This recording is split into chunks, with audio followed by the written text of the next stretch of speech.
The weekly message of the United Church of Christ of Heraldstown, Pennsylvania, a podcast version of our worship service. To learn more and listen to the rest of the worship, check us out online at heraldstownucc.org.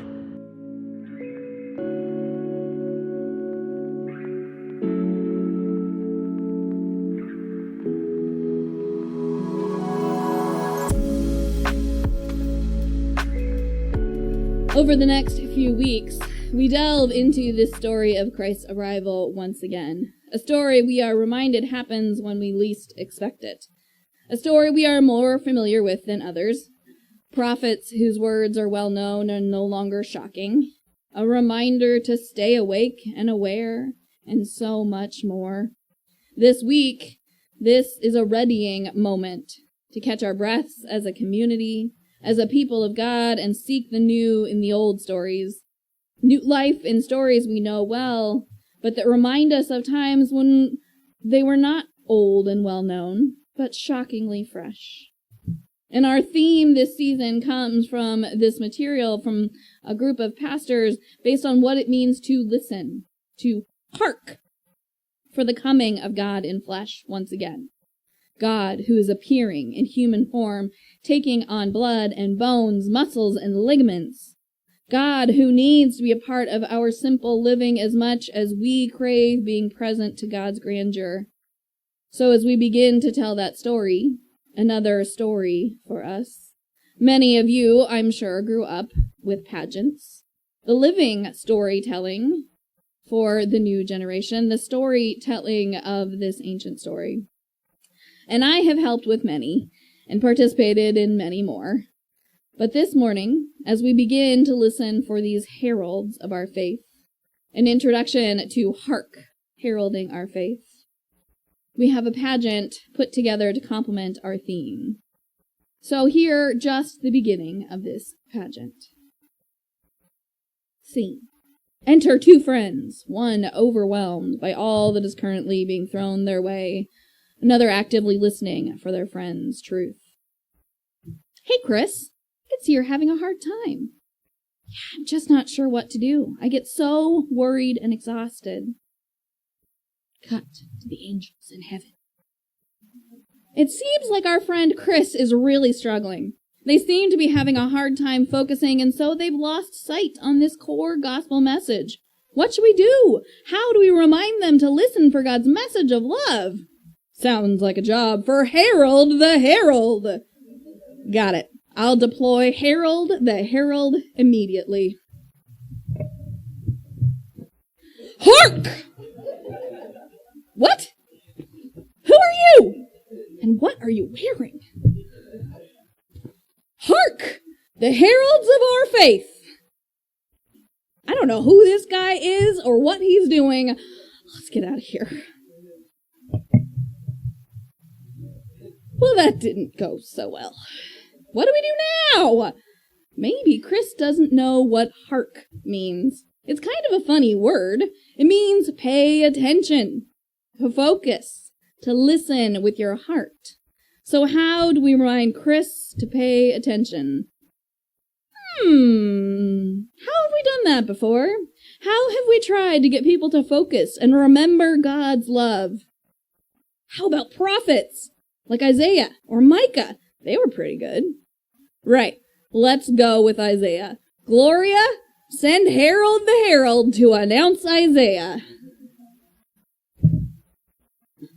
Hark! Not this guy again. Hark to Isaiah, the herald of our faith. The people who walked in darkness have seen a great light. Those who lived in a land of deep darkness, on them light has shined. They beat their plows and their swords into plowshares and their spears into pruning hooks. Nation shall not lift up sword against nation, neither shall they learn war any more. O house of Jacob, come and let us walk in the light of the Lord. Did you hear something? Yeah, I don't know, something about light? Well, we'll let them walk off for now. We pause here to listen for what we are learning about what heralding really is. Listening for the call of God. Hark is about listening, not just to the voices that surround us or the voices in my own head, or the voices, but to the voices in our hearts, those in our scriptures, and to those who ask us to pause our everyday living so that we can glimpse the bigger picture. This week, those voices are telling us to hope, to wait and hold on a moment longer, and another moment longer. That goodness is coming, but it isn't here yet. And this is the message of all of those who are hurting, don't want to hear. But this is not a message of a delayed flight or an unmet deadline. This is not a waiting that is passive, but a call to an active waiting that opens us to joy and love and the presence of each other. Not the kind of waiting that swallows your vision of community and puts you into a silo of killing time. Wait is the command, to wait and watch. But are we waiting for Christmas, or are we waiting for Christ? The differences between waiting for Christmas and waiting for Christ are quite large. Obviously, we all know when Christmas is coming. And we know maybe what it will be like when it does. We have Advent calendars that count down the days and hours with projects or little treats. We find a way to fill our waiting with positivity in this moment. But waiting for Christ to come or to come again requires something more, an expectant watchfulness, because we never know when he is coming, where he will appear, or rather, again. An active waiting on tiptoe. We are being urged to wait as if Christ is right around the corner, not the perfect 4 weeks from now in the liturgical setting, or our cultural calendars, which invite us to prepare and celebrate every day until Christmas and through Christmas. This is the waiting that asks us to be attuned to the signs of Christ around us, because indeed he has already arrived in the faith of showing up for each other, listening to the heartbreak and the joy of life lived together. It's a hard time to wait and expect, maybe even to have hope. Pain and loss, forgiveness, trust, and so much more are present for all worldwide and within our very family lives. And that is why I think the creators of this small little pageant start with that understanding that life can be painful. It can also be joyous and silly. And in the Christmas pageant, in the story being told once again, we find the joy, the laughter, the excitement. That will certainly be true this season once again. But none of us start from joy. To get to joy, we have to start somewhere else. Life gives us these waves so that we can appreciate the great, the joy when it comes. And in the times of waiting and anticipation, and indeed of sadness, we still have to look for hope for another day.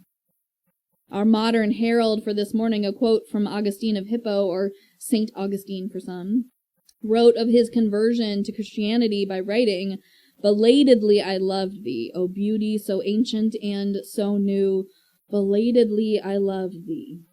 For see, thou wast within, and I was without, and I sought thee out there." In his conversion to Christianity, what he had to find was the God who was present in ways he never expected, a divine oneness who is already and not yet, a birth story to be told in these coming weeks, even as Jesus' own adult words are used to tell us of the coming. And in these words about hope, we find a telling reminder that hope in the waiting is not passive, but active. Whether we want to engage that hopeful energy or not, it will find an outlet. Hope has two beautiful daughters. Their names are Anger and Courage. Anger at the way things are, and courage to see that they do not remain as they are. Hope isn't a waiting at the bus stop. It's a waiting for the Hummelstown Halloween parade to come by, or the sideline of a race, looking for your friends or family kind of waiting on tiptoes. Your body is engaged in this process, in the emotions of the moment, the seeking, the looking, the fulfillment of promise. This is the kind of hope, waiting, hearkening, that we are being called to on this first Sunday of Advent. We have to live in the meantime, in the anticipation, in the challenging time between already and not yet. And I won't say it will be easy, but if it was easy, it wouldn't be true. Hard is true. Challenge is life, and by coming into this world as child, human skin and bones and muscles and ligaments, God sought to accompany us in that challenge. To seek the good news is to look for the challenge, to see the courage it will take to get somewhere else, and to work with the anger of having to be in the moment at all.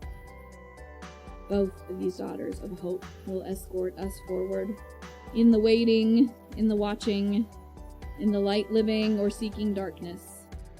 God has come enfleshed by the promise of eternal and ever-present love. A love that says yes to waiting at bedsides and playgrounds, hospital rooms, and maternity wards. God is calling. God is speaking, and God is listening. So hark today upon the heralds of our faith, ridiculous and angelic. Amen.